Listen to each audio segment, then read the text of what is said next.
the one thing people don't want on the left is the following.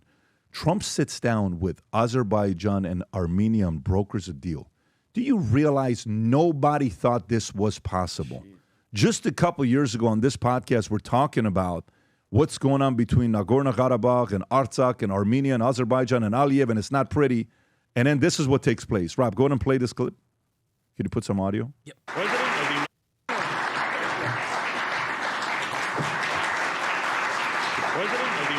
This is impossible. The President of the Republic of Azerbaijan and the Prime Minister of the Republic of Armenia will now sign the joint declaration on the outcomes of the Trump Route for International Peace and Prosperity Summit. That's really They will sign beautiful. 3 copies in English. The President of the United States signs as a witness to the President of the Republic of Azerbaijan and the Prime Minister of the Republic of Armenia, affirming their path to peace, stability, and prosperity. Love that. We kindly ask that all guests remain seated for the signing of the documents. I love that.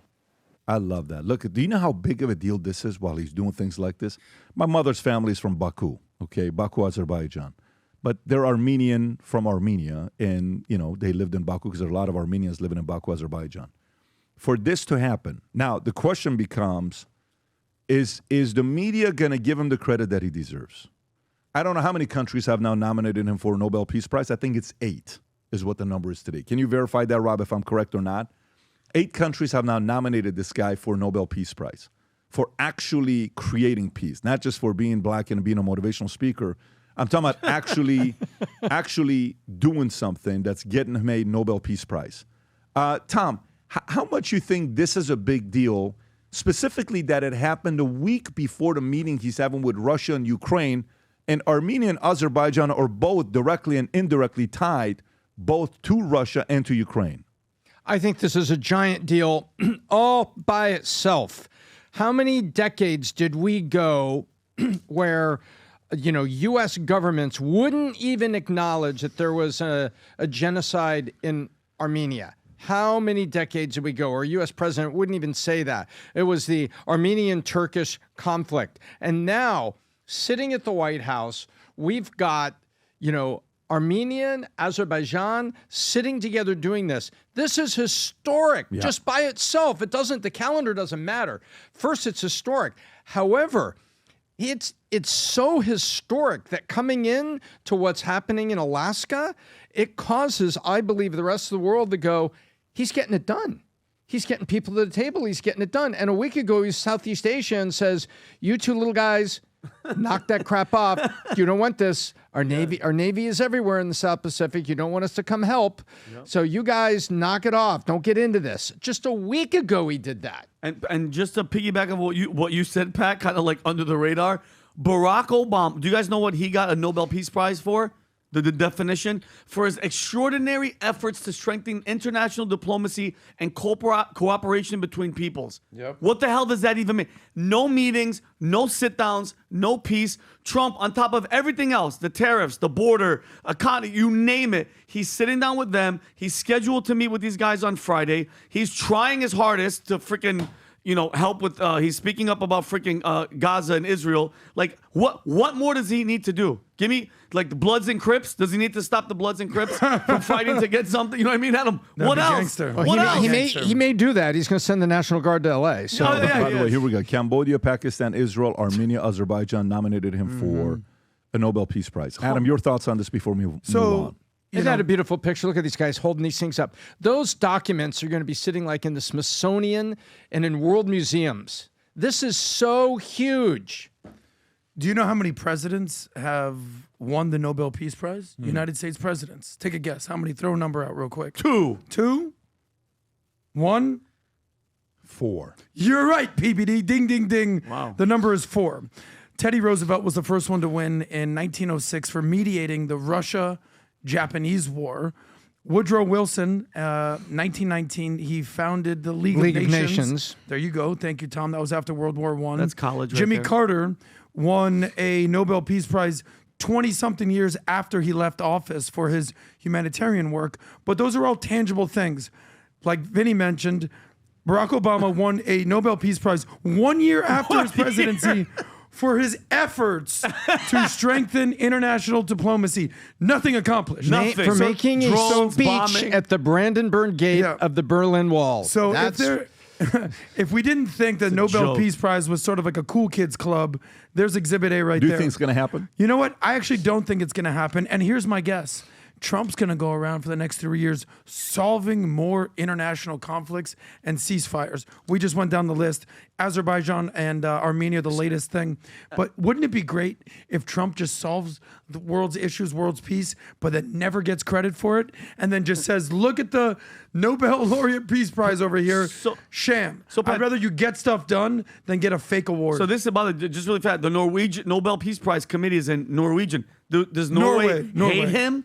Like what? Norwegia. What are they doing? yeah, those Norwegians. Norwegian. Thanks, Guy. Of Norwegia. Yeah, what are they doing? I never know what they're doing out there. Yeah, I know What they're doing out there is they got 7 billion barrels of true. oil. Is what they got. More peace They got deals. 7 billion barrels of oil. What do you think, Pat? Do you think he's going to win the I Nobel think Peace he's going Prize? to win the Nobel Peace Prize. Why are you so confident? Because he's going to put, sometimes in life, one of the most beautiful things about life is where I remember one time an enemy of mine, old enemy of mine, and this guy played so many games. He would call insurance carriers to drop contracts on me.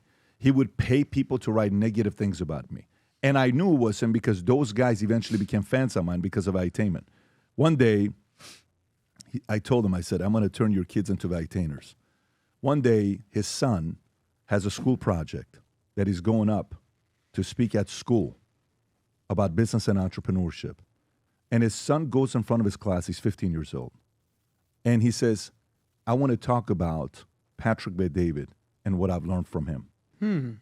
He says, how we went from being enemies in his own way to then you converting my son into becoming a fan of Valuetainment, and then eventually me saying, I'm going to turn your kids into Valuetainers, right? Sometimes you go up against certain people that the way they beat you, they put so much pressure on you by having so many different victories that you have no choice but to give it to them.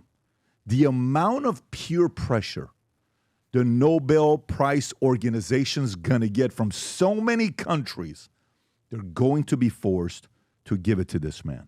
Now, will they give it to him while he's alive or dead? I don't know. Will they give it to him like they gave Hall of Fame to Pete Rose after he died? I don't know. Are they going to do to him what they did to Pete Rose, what they're going to do to Barry Bonds, what they're going to do to a lot of these guys? I don't know. I hope it happens while the man is alive. And because what he's attempting to do right now is such a complete opposite of what everybody said he was going to do. He was going to start a world war. He was going to do this. He was going to do that. And the guy that ended up getting the Nobel Prize before him was the guy that empowered ISIS.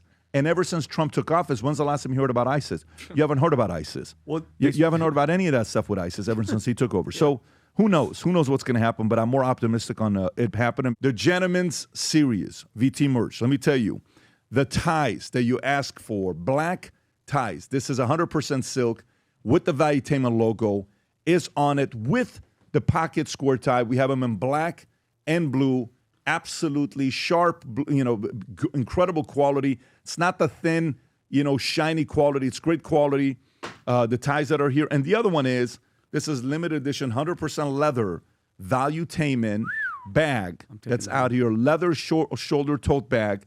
That's here. Feel the quality on how the leather feels, by the way. I feel like Vanna White right here. Yeah. This feels great. And by the way, the VT logo Love is the logo. there.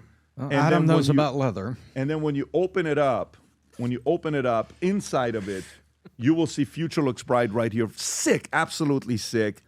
And by the way, the other day, Michael Beasley was doing a podcast. We're now seeing people actually wearing a Future Looks Bright hat all over the place. Michael Beasley's doing a podcast. NBA player, number 2 pick of the draft many years ago by the Miami Heat. I can't Michael wait Beasley, to respect see to you. Future millions does on look top bright. of millions.